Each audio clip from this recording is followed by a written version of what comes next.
voltando aqui para a nossa reflexão de hoje, lá no livro de 1 Reis, verso 19, diz assim: Acabe contou a Jezabel tudo o que Elias havia feito e como havia matado todos os profetas à espada. Então Jezabel mandou um mensageiro a Elias para dizer-lhe: que os deuses me castiguem se amanhã, a estas horas, eu não tiver feito com a sua vida o mesmo que você fez com a vida de cada um deles. Elias ficou com medo, levantou-se para salvar sua vida, se foi e chegou a Berseba, que pertence a Judá, e ali ele deixou o seu servo. Ele mesmo, porém, foi para o deserto, caminhando um dia inteiro. Por fim, sentou-se debaixo de um zimbro, sentiu vontade de morrer e orou: Basta, Senhor, tire a minha vida, porque eu não sou melhor que os meus pais. Deitou-se e dormiu debaixo de um zimbro. E eis que um anjo tocou nele e disse: Levante-se e coma. Elias olhou e viu perto de sua cabeça um pão assado sobre pedras em brasa e um jarro de água. Comeu e bebeu e tornou a dormir. O anjo do Senhor voltou a tocar nele e lhe disse: Levante-se e coma, porque a viagem será longa. Então Elias se levantou, comeu e bebeu. E com a força daquela comida, caminhou 40 dias e 40 noites até Horebe, o monte de Deus. Ali entrou numa caverna, onde passou a noite, e eis que a palavra do Senhor veio a ele e lhe disse: O que você está fazendo aqui, Elias? Ele respondeu: Tenho sido muito zeloso pelo Senhor, Deus dos exércitos, porque os filhos de Israel deixaram a tua aliança, derrubaram os teus altares e mataram os teus profetas à espada. Só fiquei eu, e eles estão querendo tirar minha vida. Então foi-lhe dito: Saia daí e fique diante do Senhor no monte. E eis que o Senhor estava passando, e um grande e forte vento fendia os montes e quebrava as rochas diante do Senhor. Mas o Senhor não estava no vento. Depois do vento, houve um terremoto, mas o Senhor não estava no terremoto. Depois do terremoto, veio um fogo, mas o Senhor não estava no fogo. E depois do fogo, veio um som de um suave sussurro. Quando Elias ouviu isso, cobriu o rosto com um manto e, saindo, pôs-se à entrada da caverna. E eis que veio uma voz e lhe disse: O que você está fazendo aqui, Elias? E ele respondeu: Tenho sido muito zeloso pelo Senhor, Deus dos exércitos, porque os filhos de Israel deixaram a tua aliança, derrubaram os teus altares e mataram os teus profetas à espada. Só fiquei eu, e eles estão querendo me tirar a vida. E aí você pode pular comigo para o versículo 18, que Deus continua dizendo a Elias o seguinte: Também conservei em Israel 7.000, todos os joelhos que não se dobraram a Baal e toda a boca que não o beijou. Não sei se você já teve essa impressão de que ultimamente as pessoas estão mais cansadas. Você já teve essa impressão? As pessoas estão mais cansadas, está todo mundo mais cansado ultimamente. Não sei se em janeiro a gente fica com essa impressão, porque janeiro é mais lento, muita gente sai de férias. Mas se você parar para pensar comigo, como é que estava a sua vida até dezembro? Estava mais corrida? Qual era o seu sentimento lá em dezembro? Você estava querendo que o ano acabasse logo e chegasse janeiro? Porque a gente fica com essas coisas, né? Parece que se o ano acabar, o cansaço vai embora e no próximo ano, ano novo, vida nova. Só que não. O cansaço pode continuar. Se as coisas não mudarem na sua vida, você pode continuar se sentindo do mesmo jeito. E eu queria dizer para você que isso não é uma impressão de que as pessoas estão mais cansadas.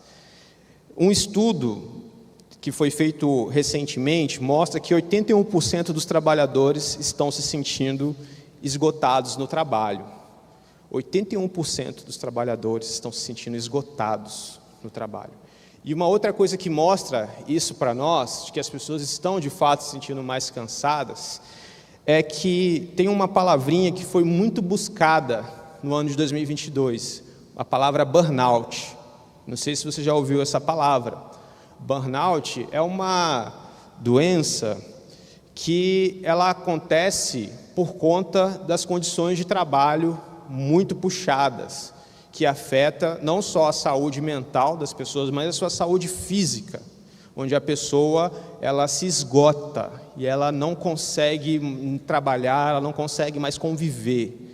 Se você quiser pesquisar um pouco mais sobre isso, eu te aconselho a você ler sobre isso. Então, essas duas pesquisas mostram para a gente que, de fato, nós estamos ficando mais cansados.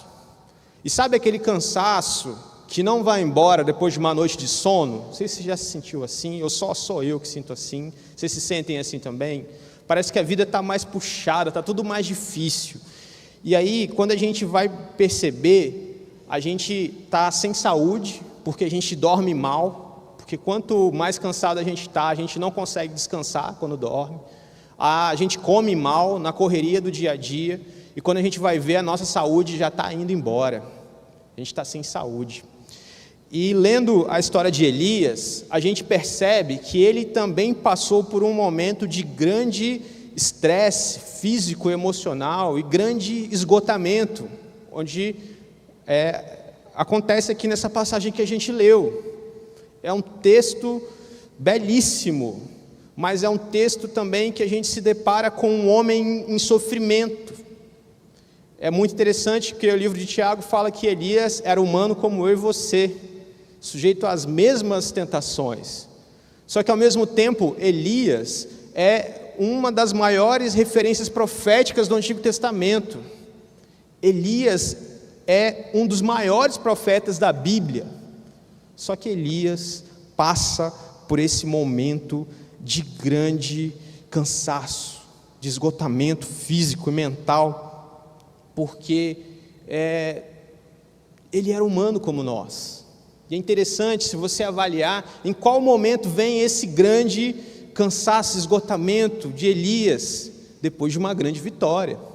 Se você ler o capítulo anterior aqui desse livro, você vai ver que Elias tinha conseguido uma grande vitória sobre os profetas de Baal. E aí ele recebe a notícia de que uma pessoa, uma mulher, manda um recado para ele, e esse recado para ele parece que foi a gota d'água. Jezabel avisa que ele estava jurado de morte, que ela mataria ele, como ela tinha matado muitos outros profetas antes dele. E isso é o suficiente para que Elias sinta medo. O texto fala que Elias, o grande profeta Elias, que tinha feito grandes coisas para Deus e com Deus, sentisse medo. Elias sente medo e foge. Elias viu coisas que eu e você nem sonhamos ver em Deus, em seu relacionamento com Deus. E esse homem que tinha experimentado coisas tão profundas, sente medo, sente fraqueza e foge.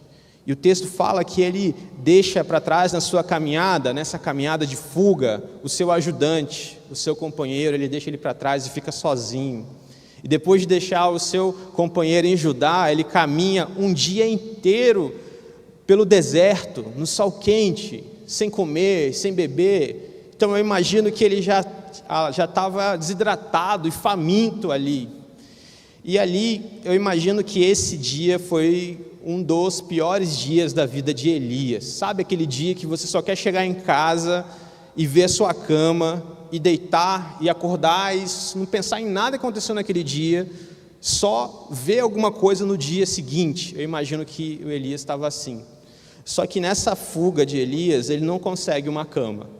Ele encontra um arbusto, que aqui o texto que eu li chama de zimbro, ou sua Bíblia pode ter chamado de giesta. Giesta é um arbusto alto. Então a cama que Elias consegue, nesse que era um dos piores dias de sua vida, foi uma sombra debaixo de uma árvore. E Elias estava tão esgotado, sabe, aquela sensação de derrota em seu peito, porque quando você está mal, você não consegue ver nada de bom, sabe, quando uma coisa dá errado, 1000 coisas podem ter dado certo, mas você só se lembra da coisa que deu errado, e você não lembra de nada de bom da vida, e você só quer se isolar, só quer ficar sozinho. Elias estava tão mal, mas tão mal, que olha a oração que Elias faz: já tive o bastante, Senhor, tira a minha vida, não sou melhor do que os meus antepassados. O texto fala que Elias tinha vontade de morrer, de tão esgotado que ele estava, de tão mal que ele estava. Em seguida o texto fala que ele dorme. Então, eu imaginando essa cena de Elias, eu imagino que, sabe aquela oração que você faz, que você nem termina de fazer e você dorme, de tão exausto, que ele faz essa oração terrível aqui, e ele dorme profundamente. Mas olha, eu não quero que essa história seja tão para baixo assim, como está parecendo que ela está sendo, que ela vai ser. A gente sabe que Elias sai desse esgotamento, desse sofrimento, desse cansaço, e é sobre isso que a gente vai refletir nessa noite. A gente vai aprender com Elias como que a gente faz para vencer esse cansaço, esse esgotamento, depois de passar por coisas que parecem que a gente não vai conseguir. E a primeira coisa que eu aprendo aqui nessa história é sobre o sono e descanso, porque eles são muito importantes para a gente. Se você acompanhar aí na sua Bíblia comigo, peço que você não feche sua Bíblia, fique com ela aberta. Versículo 5 diz: depois se deitou debaixo da árvore e dormiu. Versículo 6 diz: de repente um anjo tocou nele e disse: levante-se e coma. Elias olhou ao redor e ali junto à sua cabeça havia um pão assado sobre brasas quentes e um jarro de água. Ele comeu, bebeu e deitou-se. Então a gente vê que aquele grande profeta exausto, que chegou no seu limite, que sentiu medo, depois de fazer algo sem precedentes, ninguém tinha feito o que ele faz ali, com o poder de Deus, experimentando o poder de Deus em sua vida, vendo cada adversário de Deus ser derrotado na sua frente, ele chega ao seu limite, ele fica fraco, esgotado. Elias precisava de quê? Dormir. Elias precisava descansar. Eu não sei se nessa sequência de acontecimentos extraordinários, que a gente se acostuma com o sucesso, a gente esquece quem a gente é, as nossas fraquezas, a nossa humanidade. Mas as dificuldades da vida estão aí para nos lembrar da nossa fraqueza, da nossa humanidade, e Elias passou por isso. Depois de viver momentos extraordinários do poder de Deus, ele se depara com sua humanidade, ele se depara com a sua limitação, com a sua fraqueza física. E essa experiência de Elias, que viveu uma grande experiência com Deus, mostra para nós a importância do descanso. Porque quando ele chega no seu limite, faz aquela oração terrível para Deus, Deus entende que ele precisava dormir. E a gente precisa aprender que o descanso é muito importante para a gente. Eu sei que às vezes a gente fica com a cabeça ligada nas coisas que a gente tem que resolver, e vamos fazer, e depois eu descanso, mas o descanso ele é muito importante para a gente. E o descanso ele não é um luxo, não. Se você ler o livro de Êxodo, o tanto que Deus fala sobre descanso não é brincadeira, Deus fala muito sobre descanso ali, e o descanso entra para dentro da forma que o povo cultua a Deus. Então a gente precisa aprender a descansar, porque se a gente não descansa, o nosso corpo para. Se você não parar, o seu corpo ele vai te parar, ele vai falar: opa, peraí, você está achando que você é quem? Aí a gente adoece, aí a gente não aguenta. Então a gente precisa parar. O grande profeta de Deus, ele dorme, e é interessante que Deus manda um anjo, para esse anjo atender uma necessidade dele, que ele estava com fome, desidratado, né? Ele acorda, tem um pãozinho quentinho na cabeça dele ali, e um galãozinho de água, e ele come. O anjo acorda ele: acorda aí, come aí, se hidrata. Só que aí depois o anjo deixa ele voltar a dormir, que ele volta a dormir. É muito interessante isso, porque Deus ele manda um anjo para servir o profeta e também para respeitar o sono do profeta. Sabe, Deus entende que Elias precisava dormir. A gente precisa descansar. Você precisa descansar. Você precisa dormir o tempo adequado. Só que tem gente que já está com a saúde tão prejudicada que vai ter que procurar ajuda médica para isso. A gente chegou num ponto que o cansaço ele é tão grande que a gente acha normal alguém não dormir direito, eu durmo 4 horas por noite, 3 horas por noite. Isso não é normal. A gente precisa descansar. A gente precisa fazer algumas coisas que o nosso coração descanse. E quando a gente fala de descanso, não está falando só de não fazer nada. Fazer algumas coisas prazerosas também é descanso. Por exemplo, se exercitar, você consegue descansar, ter prazer, exercitar sua criatividade. Você sabia que isso é descanso? Você precisa ter um hobby para que a sua criatividade seja exercitada. E ali você consegue ter prazer nisso. Passear também é descanso. Praticar esporte. Passar tempo com gente agradável. Isso é descanso também. Sabe, não deixa que essa cultura que a gente vive, que diz que você tem que produzir o tempo todo, te impeça de descansar. E aí você pode estar falando, o que isso tem a ver com fé? Ou eu não consigo fazer isso, minha vida hoje é uma loucura. Aí você precisa de um ato de fé, porque você planejar e executar hábitos de vida saudáveis é um ato de fé. Descansar é muito difícil nessa cultura que a gente vive. E descansar passa pelos hábitos que a gente vive. E a gente vê que o descanso no Antigo Testamento é algo muito sério. Só que parece que na nossa cultura é algo opcional. E a gente se negligencia. E aí a gente não entende por que está tão ruim a vida. Por que a gente está se sentindo tão mal. Que a gente não tem prazer em nada. Porque a gente deixa chegar no limite para tomar alguma decisão. E cuidar de si, cuidar de sua saúde é um ato de fé. Está muito difícil, eu preciso desse trabalho, eu preciso disso. Se programe, coloque diante de Deus. Se você está em um trabalho insalubre, se programe. Ore, fala com Deus, Deus, está muito difícil, do jeito que está fazendo mal para a minha saúde, está fazendo mal para a minha saúde emocional. Coloca diante de Deus, clame ao Senhor, para Deus te dar um emprego melhor, num ambiente mais saudável. Coloca diante de Deus para Deus te dar um emprego que você tenha mais tempo para você cuidar da sua saúde e estar com a sua família, que isso também é cuidar da sua saúde. Isso é um ato de fé. Não deixe chegar no limite para você ficar esgotado e depois ficar sem prazer na vida e ficar sem entender por que a vida não tem sentido, por que tudo está tão ruim, por que sua saúde está tão ruim. Cuidar de si, descansar é um ato de fé. Deus, em sua relação com Elias, e eu acho muito curioso isso, eu quero enfatizar isso, o anjo respeita o sono do Elias. Quando ele volta a dormir, o anjo não acorda ele, levanta aí, eu tenho trabalho a fazer. Não, o anjo deixa que ele durma. Então você precisa se cuidar, você precisa descansar. E descanso não é só não fazer nada, descanso é ser criativo, passar tempo com quem você ama, cuidar de seu corpo, isso é descanso. E outra coisa que eu aprendo nessa relação de Elias com Deus ali, quando Elias estava esgotado no seu limite, é que Deus conhece os nossos limites.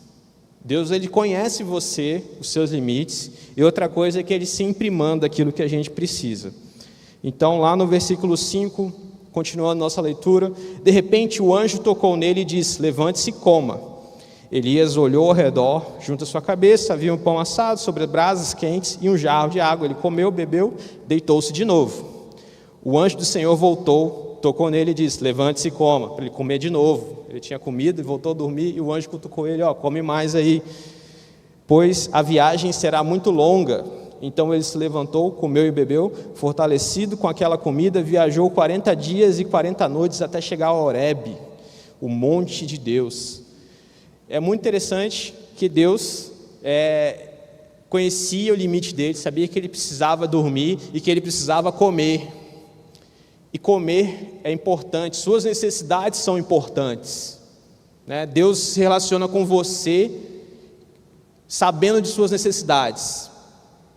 E eu me lembro de um treinamento de liderança que eu fiz há uns anos atrás, que ele dizia o seguinte: se você se perder em algum momento, né, do planejamento, alguma coisa, você tem que fazer o seguinte: você tem que sentar, comer, se hidratar, para você se orientar. Eu achei aquilo muito curioso, né? Que ao invés de deu errado, tem que resolver, não, senta primeiro, senta, come, se hidrata, toma uma água.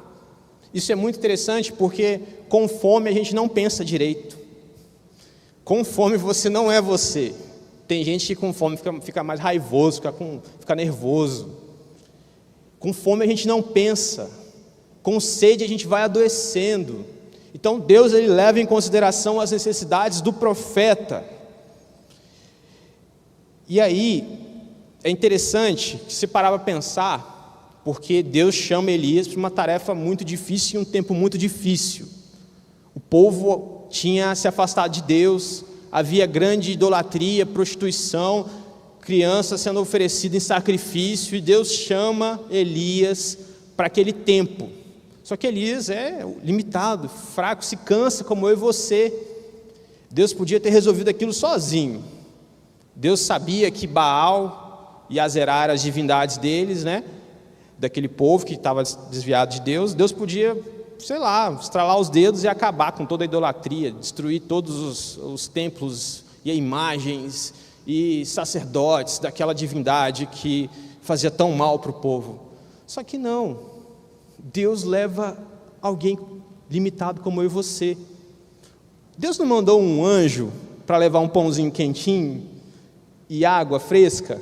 Por que Deus não mandou aquele anjo para derrotar aqueles sacerdotes? É interessante demais isso, porque Deus, ele tem prazer em se relacionar com a gente. Deus não precisa da gente, mas ele chama a gente para trabalhar junto com ele. É mais ou menos aquela dinâmica, sabe? Quando um adulto, uma vovó vai ensinar um netinho a fazer um bolo, né? O netinho só vai atrapalhar, ele não sabe fazer um bolo. Ela vai falar: quebra esse ovo aqui para mim. Né? Quem sabe fazer o bolo é a vovó, mas ela quer envolver o netinho, porque ela tem prazer naquela relação com o netinho. Deus tem prazer em se relacionar com a gente, e por isso que Deus chama a gente. Deus não precisa da gente. Se você não for, Deus vai fazer de outro jeito, mas Ele quer se relacionar com você, Ele quer te trazer para perto. E aí Deus escolhe, podia ter resolvido sozinho, podia ter mandado um anjo que não se cansava, mas Ele manda uma pessoa que se cansava fazer aquele trabalho. E então, Deus, levando em consideração as necessidades, as limitações de Elias, Ele provê água, provê ali, né, a comida, o sono que ele precisava. E eu aprendo que Deus, ele vai sempre cuidar da gente. Então você pode ficar tranquilo e tranquila, que esse Deus que te chama é o mesmo Deus que cuida de você. Eu não sei o tamanho da luta que você vem enfrentando, mas eu sei que Deus te chama para você ser fiel nesse tempo difícil, assim como Elias, o tempo de Elias, que era muito difícil. E Deus cuida de você, mesmo que você esteja como Elias, não acreditando mais em você, porque Elias chegou num ponto que ele não acreditava mais em si. Elias só queria que tudo acabasse, mas Deus não havia desistido de Elias. Assim como Deus não desiste de você quando nem mesmo você acredita mais em você. Elias não acreditava mais nele, mas Deus não havia desistido dele. Deus não havia deixado de cuidar de Elias. Mesmo quando ele não via nada de positivo na vida, Deus se fez presente. E Deus mandou um anjo para servir Elias. E Deus manda anjos para nos ajudar também. E às vezes esses anjos vêm disfarçados de amigos. São amigos que estão convivendo com você, que te enxergam e te veem, e sabem quando você não está bem, e levam um pãozinho quentinho para você. Leva uma água fresquinha para você.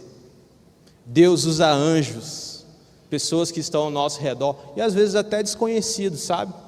Gente que você nunca viu na vida. Não sei se já teve essa experiência de ser ajudado por um desconhecido, alguém que não ganhou nada, é a provisão de Deus chegando através da vida de alguém que nem te conhece, porque Deus te conhece, porque Deus não desistiu de cuidar de você, porque Deus, Ele continua com você, mesmo quando você não acredita em você, quando tudo que você quer ver é o dia acabar, Deus, Ele continua cuidando de você.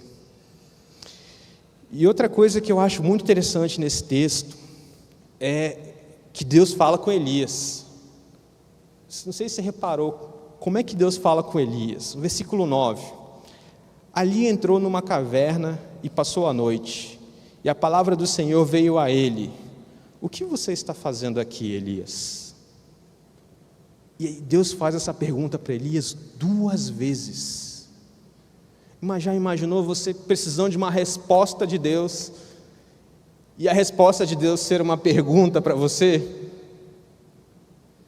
Eu acho que tudo que Elias queria era uma palavra de alento de Deus, e a palavra de Deus foi: o que você está fazendo aqui? Eu não acredito que Deus não sabia a resposta. Elias, depois de ter tido mais uma experiência com Deus, ali ele percorre 400 quilômetros aproximadamente em 40 dias. Ele é alimentado por aquela última refeição, e com a força daquela refeição, ele anda 40 dias e 40 noites, e é aproximadamente 400 quilômetros de onde ele estava até o Monte Horebe. Esse Monte Horebe, se você está pensando, eu conheço esse monte de algum lugar, esse Monte Horebe é o mesmo monte que Moisés recebe os 10 mandamentos, é o Monte Sinai, o Monte Horebe é o Monte Sinai.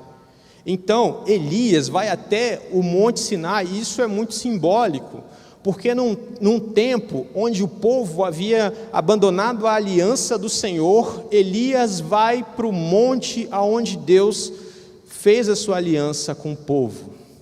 E ali naquele local que é chamado Monte de Deus, Horebe, ele entra numa caverna que lá em Êxodo 33, provavelmente é a mesma caverna ou fenda que Moisés entrou. E ali naquele lugar que Deus fala com ele: o que você está fazendo aqui?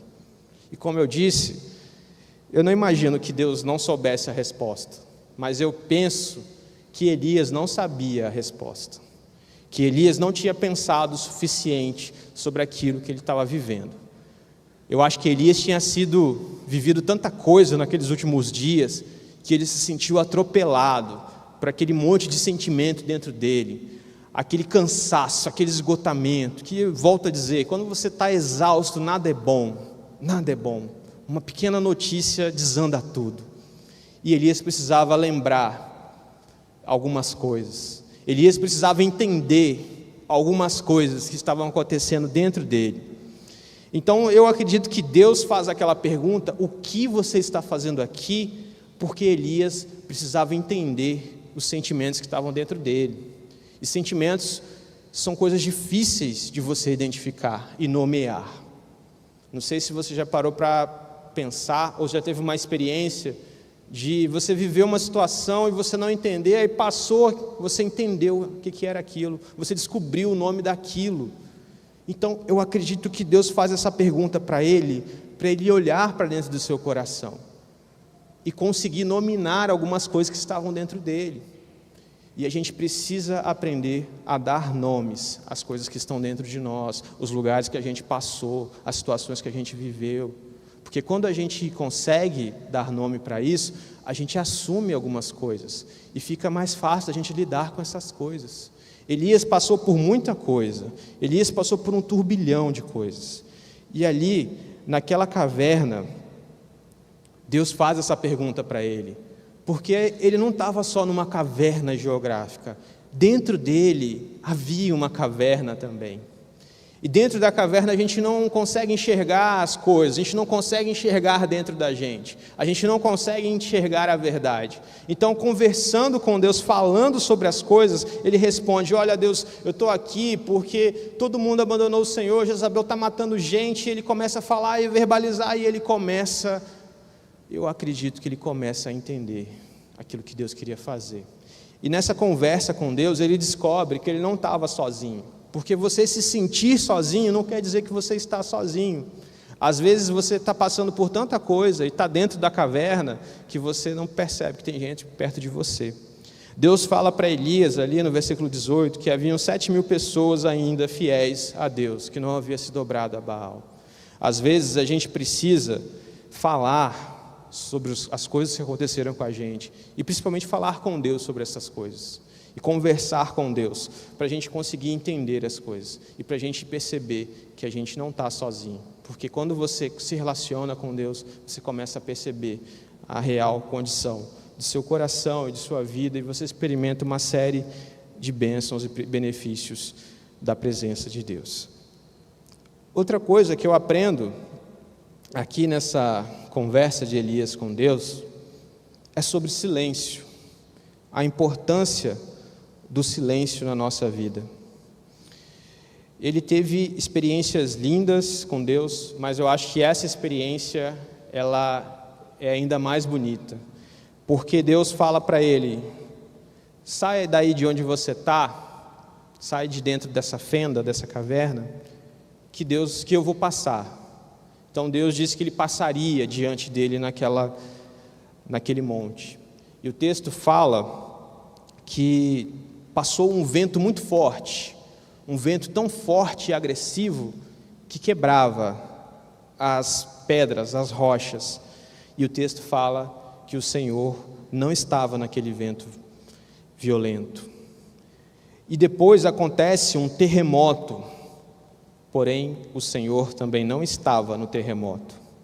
Depois houve fogo, mas o Senhor também não estava no fogo. Então, depois daquilo, vem um silêncio, um sussurro suave. E o Senhor estava no silêncio. O Senhor estava no sussurro. Sabe por que a gente tem tanta dificuldade de ouvir Deus? É porque parece não, tem tanto barulho ao redor.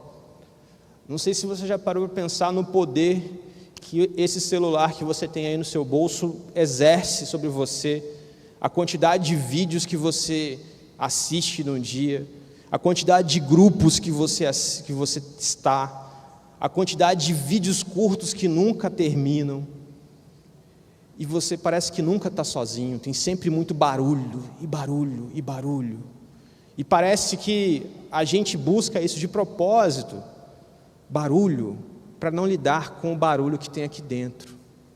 Às vezes a gente usa todas essas coisas, todas essas informações, para não lidar com as coisas que estão aqui dentro.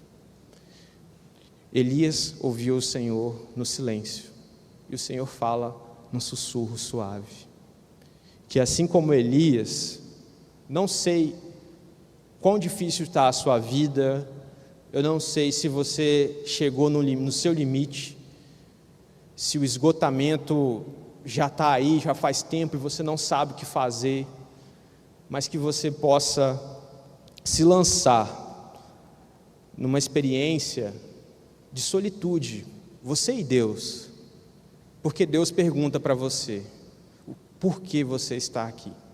Como que você chegou aí? Talvez tenha um tanto de coisa dentro do seu coração que você ainda não parou para entender. Talvez tenha tanta coisa acontecendo aí dentro que você nunca conversou com Deus sobre isso, e você nem sabe como você chegou até onde você chegou. Ou talvez você chegou num ponto que você está igual Elias, só quer dormir, só quer que o dia acabe, só quer que chegue na sua casa para você chegar e dormir, e amanhã você vê o que você faz. Mas sabe, Deus está com você, e Ele quer que você fale com Ele. Ele te faz essa pergunta para que você pense, para que você fale, para que você reflita, para que você leve até Ele em oração as coisas que te aconteceram, que talvez você nem consegue entender ainda. Eu quero finalizar orando com você, porque tem coisas que a gente passa que só a gente sabe, que a gente não tem condições nem de falar com ninguém, ou talvez a gente está sozinho mesmo. Elias estava sozinho, Elias se sentia sozinho. Da perspectiva dele, ele achava que ele era o último. Ele não conseguia enxergar nada de bom na vida, ele não conseguia enxergar que Deus ainda tinha gente ali separada, 7.000 pessoas, e o cuidado de Deus até ali. Deus envia anjos. Quero orar por você para que Deus envie anjos para cuidar de você em suas necessidades. Eu não sei se você hoje vive do jeito que você gostaria de viver ou entende que você queria viver, mas eu quero orar por você para que você, em um ato de fé, tome decisões para ter uma vida mais saudável, que você glorifique a Deus com o tempo que você gasta com sua família, que você glorifique a Deus exercendo a sua criatividade, que em nome de Jesus, que Deus te dê coragem para tomar as decisões que você precisa, que você creia que Deus vai suprir aquilo que você precisa, e que ainda que você não veja nada de bom e positivo nessa vida, Deus, Ele não desiste de você, Ele continua cuidando de você. Pai, em nome de Jesus, estamos na Tua presença, com essa experiência de Elias, que fez tantas coisas maravilhosas. A Tua palavra nos mostra a grandeza das ações de Elias, mas Elias era humano como nós, Elias era frágil, e Elias se sentiu, Pai, totalmente sem forças. Ele se sentiu fragilizado. Ó Deus, e o Senhor não o deixou sozinho. O Senhor mandou a Tua provisão. O Senhor mandou um anjo para que o servisse, para que respeitasse o sono dele. Ó Deus, o Senhor sustentou Elias e não deixou ele sozinho. Que em nome de Jesus, Senhor, renove as nossas forças, Pai. Ó Deus, que aquele que está cansado, esgotado, possa experimentar o renovo do Senhor, Pai. Possa experimentar, Pai, as bênçãos vindo do céu, a Tua graça renovadora, Pai. Possa experimentar a bênção de amigos, Pai, que cuidam dele. É em nome de Jesus que nós oramos. Amém.